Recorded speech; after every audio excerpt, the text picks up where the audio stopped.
German Field Marshal Erwin Rommel, known to his enemies as the Desert Fox, was one of the most famous generals of World War II. His aggressive tactics and daring maneuvers made him a man feared and respected by the Allied forces, but his climb to the top of the German army was not conventional. Rommel was born in 1981 in the small town of Heidenheim in southern Germany. He was the son of a teacher and school principal. Although his family had some military tradition, it did not provide him with major career shortcuts. Still, he was able to enter the Royal School for Officer Cadets in Danzig when he turned 18. Erwin Rommel was already a lieutenant when World War I broke out. In this conflict, he showed courage and boldness while commanding his subordinates. During the conflicts on the French front, he was wounded several times. In one of these actions, he attacked and defeated alone 3 French soldiers using his bayonet. For his bravery in combat in this and other attacks, he was decorated with the Iron Cross of 2nd and 1st class. When he was sent to the Romanian front, Rommel encountered different battles than the stalemate on the Western front. In the east, he put in new tactics that gave great mobility to infantry troops, allowing for agiler and more daring attacks that surprised opponents. Near the end of the war, already as a commander, Rommel was transferred to fight on the Italian front, reinforcing the Austrian troops. The young commander was successful in dozens of engagements, including German Alpine infantry in dangerous Italian mountains. His most notable victory in World War I was when he managed to capture the town of Longarone, subduing more than 8,000 Italian fighters. For this great achievement, he was decorated by the Kaiser with the Pour le Mérite, the highest decoration in the Imperial German Army. This was only given to men who achieved exceptional feats during the war, among them Manfred von Richthofen, the Red Baron. With the German defeat in World War I, the German army was disbanded. But because of the great prestige gained during the war, Rommel was one of the few officers to remain in the small German army after the Treaty of Versailles. In the following decades, he worked on the reconstruction of the German army, writing the book Infantry Attacks, a great success. In the work, he recounts his experiences and notes about the First Great War. The book also had great acceptance in military circles favorable to Nazism, reaching the hands of Hitler, who decided to appoint Rommel as responsible for his personal guard. In 1939, he rose to the rank of general. One of his tasks was to ensure the Führer's integrity on his visits to the Polish front at the beginning of World War II. After the victory over Poland, the Germans focused on invading the Western countries, Netherlands, Belgium, and France. His closeness to Hitler and his background in World War I led him to command the 7th Panzer Division, known as the Ghost Division. Equipped with modern, fast Panzer III and IV tanks, and the efficient Czech Panzer 38 tanks, Rommel's division wreaked havoc on enemy lines. On May 9, 1940, German Hermann Hoth's 15th Army Corps ordered the 7th Panzer Division to advance toward the Belgian territories. Rommel commanded the men on the front lines, just as he had done in World War I, supported by the 5th Panzer Division. He advanced rapidly through enemy territory, leaving a great trail of destruction in his path. Efficiently applying the Blitzkrieg strategy, Rommel's division caused chaos in the enemy lines, advancing much faster than planned. Rommel found the extension of the Maginot Line, the large French fortification that protected their borders. Although not as heavily protected as their main section, these fortifications were a serious threat to the valuable German tanks. The commander of the 4th Army, General Gunther von Kluge, ordered Rommel's advance to stop. But, with the permission of his immediate superior, Rommel executed an attack against the Maginot Line and broke through the defense. He advanced with his men into French territory. Rommel went many miles into enemy territory, surprising thousands of unprepared French soldiers because they thought they were protected by the Maginot Line. Because of his great advance, the German High Command had no idea where Rommel's division was. The disappearance of an entire division from strategic battle maps gave rise to the nickname Ghost Division. Other generals were furious at Rommel's incautious actions, which could have put thousands of German soldiers' lives in danger. They demanded that he be court-martialed. But all the chaos caused by Rommel and the 7th Panzer Division caused a gigantic mess in the Western theater of war. His actions certainly helped weaken the enemy vanguards, facilitating the advance of his fellows and sparing the lives of thousands of German fighters. His actions in Belgium and France earned Rommel the Knight's Cross of the Iron Cross, the Third Reich's highest decoration. But Rommel's advance did not proceed with impunity. A counterattack by the armored British Expeditionary Force threatened to cut off the Panzer divisions. Rommel stopped the attack by the impenetrable British Matilda II tanks, using an ingenious tactic. The German armored tanks of that period did not have the caliber to pierce the armor of the heavy British tanks. Therefore, Rommel prepared a defense with anti-tank batteries, whose objective was to target the lighter Matilda I tanks, while the fearsome Flak 88 anti-aircraft batteries were aimed toward the horizon, firing at the heavy British tanks. This strategy had already been used successfully in the Spanish Civil War. The powerful German 88mm cannon set fire to and destroyed much of the British tanks, forcing them to retreat. In the following days, the Allied and French troops fighting in the north were surrounded at Dunkirk and miraculously evacuated to England. Rommel advanced to the distant port of Cherbourg in Normandy, capturing thousands of prisoners along the way. On June 19, 1940, Marshal and Prime Minister Philippe Pétain called for an armistice. The Ghost Division's incredible campaign had come to an end, and its achievements were celebrated throughout Germany. Rommel was called upon by the Nazi propaganda minister Joseph Goebbels to participate in the film Victory in the West, where the actions of the Ghost Division crossing the Somme River would be reenacted. The daring General Erwin Rommel became a celebrity, and even the second most popular man in Germany, only below Hitler. With the surrender of France, the 7th Panzer Division was chosen for preparations for Operation Sea Lion, where Germany planned to invade England in an amphibious assault. However, the plan never got off the paper, and the Phantom Division was placed in reserve. A few months later, Rommel was called to take command of the Afrika Korps. In North Africa, the German officer added his name to the greatest generals in history.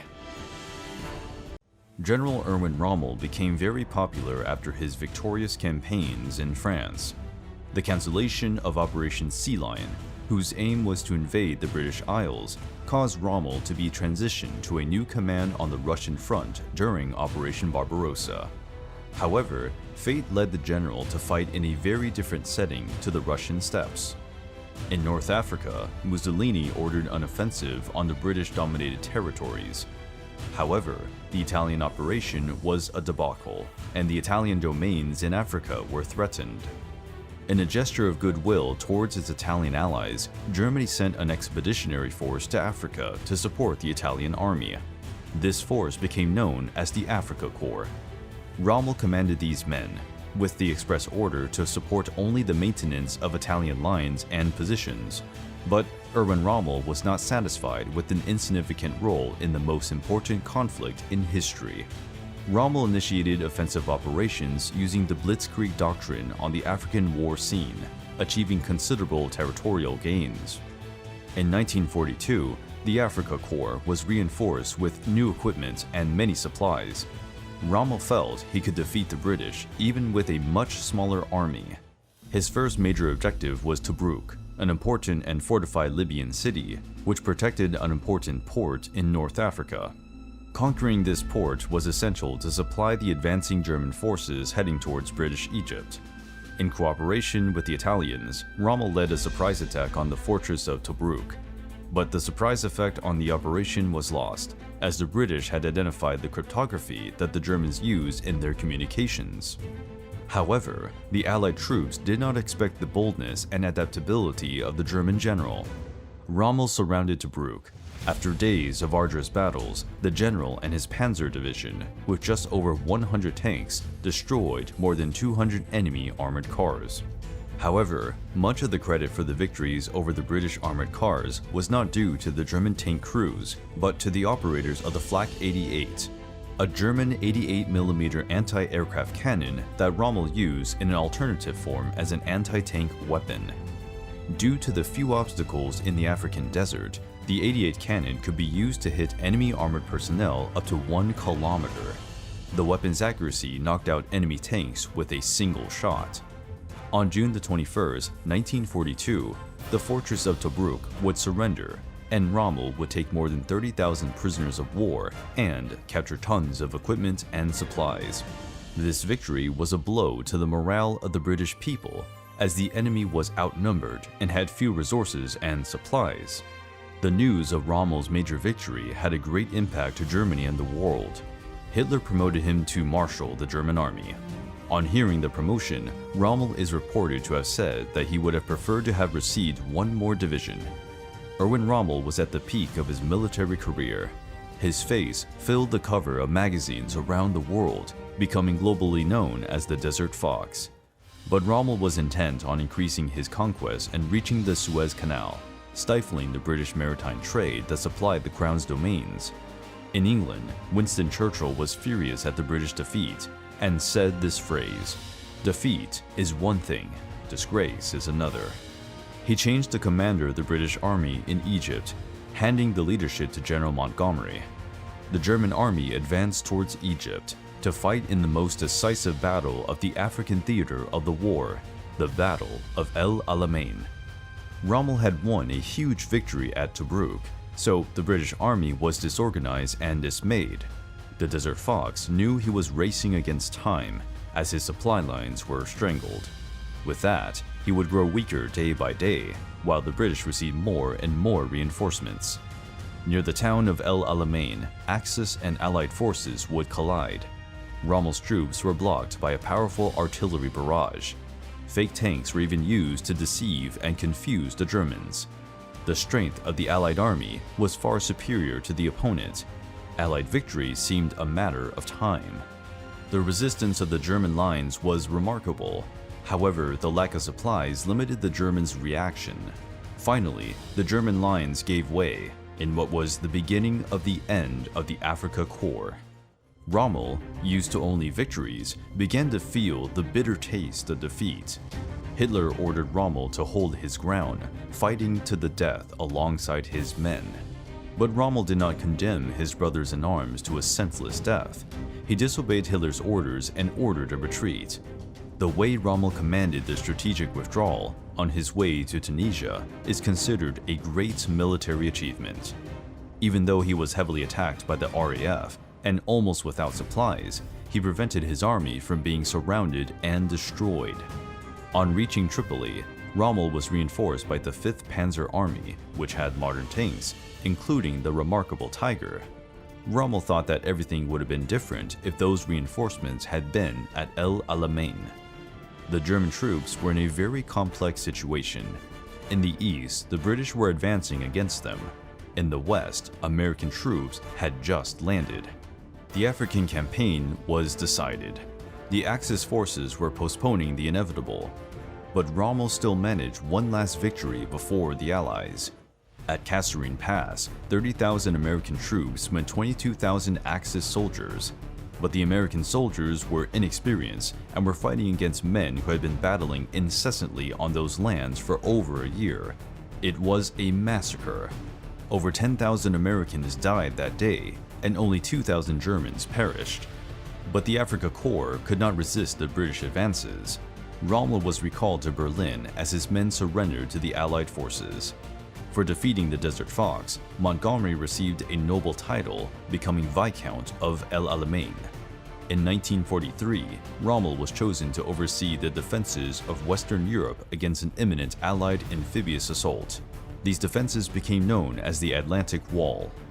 In assessing much of these defenses, Rommel found them ineffective and obsolete, particularly in Normandy, which he considered to be the most likely target of a major amphibious invasion. However, the German High Command believed that the attack would take place in Calais. Therefore, most of the resources were placed in that region. Even so, Rommel did his best to reinforce the defenses of Normandy, preparing the reserve troops to act quickly in case of an invasion in this region. However, the Germans were not prepared to repel the gigantic force that invaded the beaches of Normandy on the famous D-Day. Even without enough men and resources, the German army inflicted a high number of casualties on the Allies in an attempt to repel the British, Canadian, and American advances. Rommel began to question Hitler's leadership, and members of the Nazi Party started to regard him as a traitor and defeatist. He was seriously wounded when his car was attacked by an Allied fighter jet. During his hospitalization, the attack against Hitler's life and an attempted coup known as Operation Valkyrie occurred. Due to his personal connection with some conspirators, Rommel was accused of participating in the coup. But, being a national hero, he was given two options. Either he would accept the trial and death sentence, with his family also suffering reprisals, or he could commit suicide and all the charges would be covered. Rommel chose to take his own life by taking poison.